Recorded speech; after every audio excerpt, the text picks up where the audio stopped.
Pourquoi ils essayent pas une tranche de porc? Sachant que c'est tout aussi grave, mais c'est pas aussi grave que fumer de la drogue ou fumer la clope ou boire. Actuellement, en 2024, chez les jeunes, chez tout le monde, la majorité, ils ont déjà essayé une taf sur une cigarette, voire sur un joint, de boire, etc. Sachant que déjà, de un, c'est pas bien, et de deux, c'est dangereux pour la santé pour de vrai. Mais pourquoi ils essayent pas une tranche de porc? Sachant que c'est tout aussi grave, mais c'est pas aussi grave que fumer de la drogue ou fumer la clope ou boire.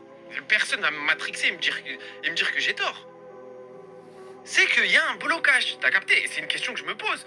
Maintenant, je veux pas la réponse, je m'en bats les couilles, je vais jamais manger. C'est une question que beaucoup de personnes peuvent se poser. Pourquoi on a plein de jeunes qui ne font même pas la prière, qui boivent de l'alcool, qui vont en boîte, qui fument des joints et tout, mais par contre, la viande qui n'est pas halal, ils ne la touchent pas. Bah déjà, alhamdoulilah, c'est un point positif. C'est très très bien que des musulmans, bah, dans les choses où ils ne ressentent pas une tentation, etc., bah, ils ne cèdent pas. Ils ne tournent pas vers ce haram-là. Alhamdoulilah, c'est qu'il y a du bien en eux. Alors c'est simple, hein. Pourquoi ces gens-là vont vers l'alcool, vont vers les joints? Bah, tout simplement parce que la tentation n'est pas la même. Quelqu'un qui va vers un joint, généralement, c'est pour...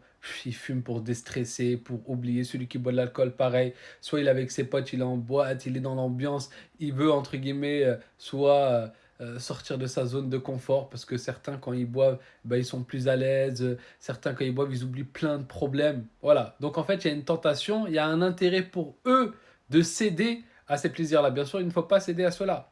Et dans la viande, bah écoute frère, tu veux manger, si tu as vraiment envie de goûter de la viande, bah tu as du bœuf, tu as de l'agneau, tu as toutes ces choses-là. C'est pas un truc, si tu prends pas, tu vas rester stressé ou quoi.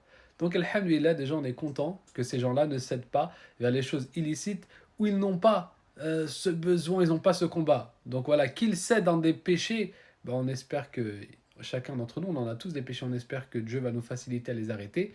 Maintenant, dans les choses où il n'y a pas de shahawa, il n'y a pas de tentation et tout, pourquoi tendre vers ces choses-là, tu vois?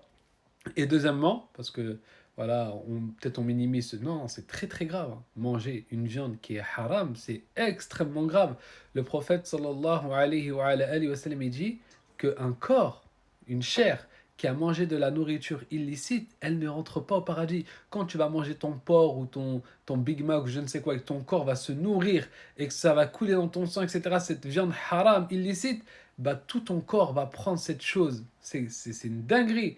Et ben, le prophète sallallahu alayhi wa sallam, il dit qu'il n'y a pas un corps, une chair qui mange une nourriture haram.